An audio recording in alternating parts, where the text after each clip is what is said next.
Pukul 6 waktu Indonesia Tengah, Radio Republik Indonesia ND menghadirkan Warta Berita.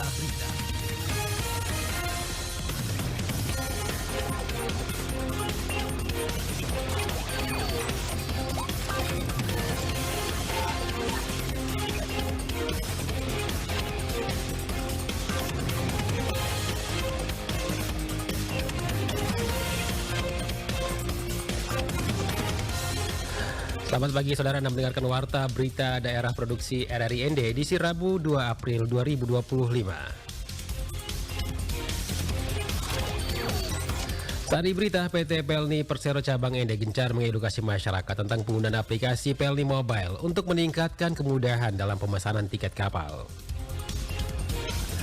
Mengatasi krisis air bersih, warga kampung Toeteda, Kelurahan Nagespadi, Kecamatan Buawai, Nagekio gotong royong membangun bak kaptering di sumber mata air Loka Labo. Bersama saya Rizwan Sumbi, inilah berita selengkapnya. Kita awali berita pertama. PT Pelni Persero Cabang ND gencar mengedukasi masyarakat tentang penggunaan aplikasi Pelni Mobile untuk meningkatkan kemudahan dalam pemesanan tiket kapal. Laporan Suimam. Kepala Cabang Pelni ND, Ade Dinar Nugroho Pamungkas, Selasa 1 April 2025 menjelaskan aplikasi ini dirancang untuk mempermudah masyarakat dalam mengakses informasi jadwal keberangkatan, harga tiket, serta melakukan transaksi secara daring. Dengan Pelni Mobile, calon penumpang tidak perlu lagi antre di loket, semua proses dapat dilakukan langsung dari ponsel. Dikatakan, masih banyak masyarakat yang belum familiar dengan teknologi ini. Oleh karena itu, Pelni ND aktif melakukan sosialisasi melalui berbagai kanal termasuk media sosial dan kegiatan tatap muka. Pihaknya juga menggandeng agen perjalanan untuk memberikan pendampingan kepada calon penumpang yang belum terbiasa menggunakan aplikasi tersebut. Kenapa kita mengedukasi masyarakat menggunakan Pelni Mobile? Karena untuk mengantisipasi penipuan penjualan tiket Pelni dan calo. Jadi masyarakat bisa membeli dari rumah tanpa perlu ke kantor. Masyarakat bisa melihat jadwal, harga tiket, dan ketersediaan seat yang ada di atas kapal. Pelni ND berharap dengan edukasi yang terus dilakukan, semakin banyak masyarakat beralih ke sistem digital dalam pembelian tiket. Hal ini sejalan dengan program pemerintah dalam mendukung transformasi digital di sektor transportasi laut. Kita ke berita selanjutnya. Mengatasi krisis air bersih, warga kampung Toeteda, Kelurahan Nagespadi, Kecamatan Buawai, Nagekeo, gotong royong membangun bak kaptering di sumber mata air Loka Labo. Laporan Feriso.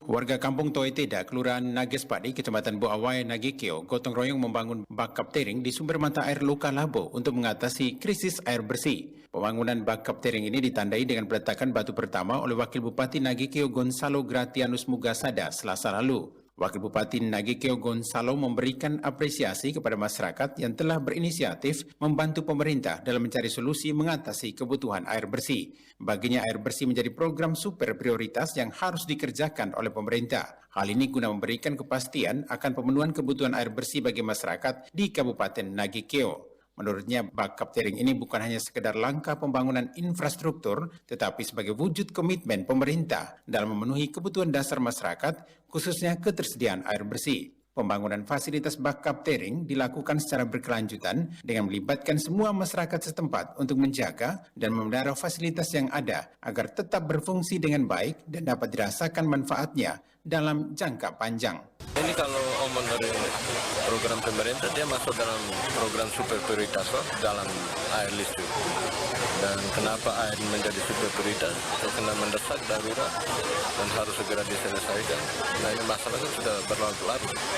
Ya, tadi sudah saya sampaikan, selama ini orang tidak pernah mengira bahwa ini Buawai kemudian kesulitan air per hari ini. Dulu tuh Buawai diganti sangat terkenal sebagai sumber air. Jadi tidak hanya di baik, sekarang sudah di Buawai, dan ini salah satu langkah yang menurut saya perlu kita dukung untuk kebutuhan air di masyarakat. Wakil Bupati memberikan ucapan terima kasih kepada pemilik lahan atau hak ulayat yang telah rela menyerahkan sebagian tanah mereka untuk kepentingan umum. Semangat gotong royong yang dibangun dan kepedulian terhadap kebutuhan banyak orang menjadi kekuatan dalam bekerja dan membangun daerah Nagekeo yang lebih baik. RRI ND. Sebanyak 26 orang warga binaan pemasyarakatan Lapas Kelas 2 BND menerima remisi khusus Hari Raya Idul Fitri tahun 2025 pada Jumat kemarin. Pemberian remisi khusus ini merupakan bentuk apresiasi dan penghargaan negara kepada warga binaan yang telah berkomitmen mengikuti program-program pembinaan yang dilaksanakan di lapas dengan baik dan terukur. Kegiatan penyerahan remisi khusus Hari Raya Idul Fitri kali ini dilakukan bersamaan dengan penyerahan remisi khusus Hari Raya Nyepi yang dilaksanakan secara serentak di seluruh Indonesia melalui aplikasi Zoom Meeting. Dalam sambutannya, Menteri Imigrasi dan Pemasyarakatan Agus Adrianto mengucapkan selamat kepada seluruh warga binaan yang menerima remisi khusus Hari Raya kali ini. Dan dirinya berharap melalui momen ini dapat semakin memotivasi untuk berubah ke arah yang lebih baik. Di Lapas Kelas 2 BND, penyerahan remisi khusus Hari Raya Idul Fitri dilaksanakan di Aula Kelimutu Lapas ND dan diserahkan secara langsung oleh Kalapas ND Taufik Hidayat kepada warga binaan pemasyarakatan yang beragama Islam di Lapas ND. Ditambahkan remisi atau pengurangan masa pidana diberikan kepada narapidana yang telah memenuhi persyaratan baik itu administratif maupun substantif, seperti telah menjalani pidana minimal 6 bulan, tidak terdaftar pada Register F, serta turut aktif mengikuti program pembinaan di lembaga pemasyarakatan, sebagaimana diatur dalam Undang-Undang Republik Indonesia Nomor 22 Tahun 2022 tentang pemasyarakatan dan Peraturan Pemerintah Nomor 32 Tahun 1999 tentang syarat dan tata cara pelaksanaan hak warga binaan pemasyarakatan.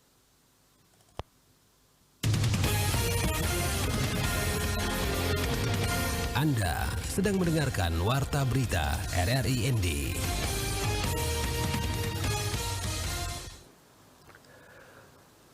Ombudsman NTT menyoroti maraknya peredaran rokok ilegal di Flores. Laporan Lady Badin. Bagaimana hanya menghentikan rokok ilegal. Kepala Ombudsman NTT Darius Bedadaton mengungkapkan bahwa peredaran rokok ilegal di Flores terlihat dari banyaknya kios kecil di desa hingga toko besar di kota yang menjual rokok ilegal. Darius mengungkapkan bahwa harga murah dan jumlah rokok dalam satu bungkus yang lebih banyak menjadi alasan utama konsumen memilih rokok ilegal. Meskipun dampaknya bisa merugikan kesehatan dan negara karena tidak ada cukai atas penjualannya. Darius mengungkapkan Ombudsman NTT telah melakukan koordinasi dengan Kepala Bea Cukai Labuan Bajo guna mendiskusikan langkah-langkah yang telah diambil untuk menghentikan peredaran rokok ilegal tersebut. Dirinya berharap Bea Cukai Labuan Bajo melakukan beberapa upaya seperti pengawasan secara menyeluruh dengan pendekatan preventif dan represif serta sosialisasi kepada masyarakat dan juga pelaku usaha. Koordinasi dengan Labuan Bajo untuk mendiskusikan yang dilakukan oleh Bea Cukai, kendala yang tugas-tugas peredaran rokok ilegal, dan kami Bea Cukai telah melakukan beberapa kegiatan menyeluruh, tidak hanya penyitaan di kios, tapi mereka juga berjahan. Darius mengungkapkan Ombudsman NTT berharap dengan langkah dan upaya yang telah maupun akan dilakukan, diharapkan peredaran rokok ilegal di Flores khususnya dan NTT pada umumnya dapat dihentikan demi kesehatan masyarakat dan juga pendapatan negara yang lebih optimal. RRI ND Lady Badin melaporkan. Anggota DPRD Kabupaten ND Abdul Qadir Mosabasa menegaskan bahwa pokok pikiran pokir DPRD bukanlah hal yang haram. Pokir memiliki kedudukan yang sama dengan Forum Musyawarah Perencanaan Pembangunan atau Musrenbang yang diatur dalam regulasi pemerintah. Laporan Rofinus Bula. Hal tersebut disampaikan Abdul Qadir saat ditemui media usai melaksanakan sholat Idul Fitri di lapangan Pancasila ND pada Senin 31 Maret 2025. Menanggapi isu yang berkembang di masyarakat Kabupaten ND menyebut pokir DPR sebagai sesuatu yang bertentangan dengan hukum. Abdul Qadir menjelaskan bahwa keberadaan pokir DPR bukanlah kebijakan yang ditentukan berdasarkan suka atau tidak suka individu, melainkan berlandaskan pada aturan hukum yang berlaku. Qadir mengatakan kegiatan reses anggota DPRD merupakan bagian dari proses penjemputan aspirasi masyarakat. Maka setiap aspirasi yang diterima melalui forum reses kemudian akan terinput dalam sistem informasi pembangunan daerah. Jika ada pokir dalam SIPD, maka itu bukan hal yang salah dan perencanaan pembangunan daerah harus berdasarkan pada kebutuhan masyarakat. Usulan pemerintah melalui Musrenbang rujukannya Undang-Undang 25 tahun 2004 berkaitan dengan sistem perencanaan nasional, kemudian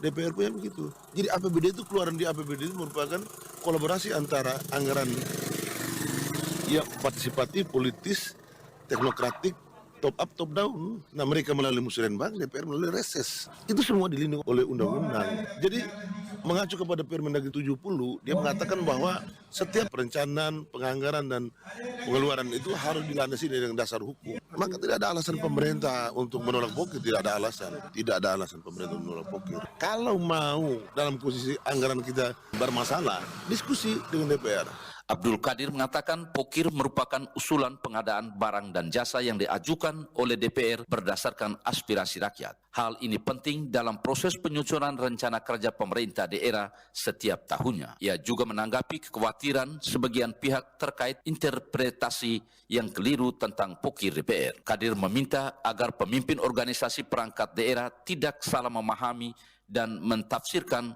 keberadaan pokir. Jangan sampai ada kesalahan dalam menerjemahkan keberadaan pokir seakan-akan itu hal yang negatif. Menurut Qadir, pokok-pokok pikiran DPR adalah elemen penting dalam mewujudkan perencanaan pembangunan daerah yang lebih baik, sekaligus sebagai representasi rakyat yang harus didengar. Ia menambahkan, penting untuk dicatat bahwa dasar hukum dari keberadaan pokir DPR diatur dalam beberapa peraturan perundang-undangan seperti Undang-Undang Nomor 23 Tahun 2014 tentang Pemerintah Daerah, Peraturan Pemerintah Nomor 12 Tahun 2018, serta sejumlah Permendagri yang terkait. RRI Endorfinus Fula melaporkan. Informasi ini mengakhiri Warta Berita Produksi RRI ND pagi ini. Dapatkan beragam informasi melalui laman resmi kami di rri.co.id dan ikuti terus Florata pagi ini. Saya Rizwan Sumbi, selamat pagi.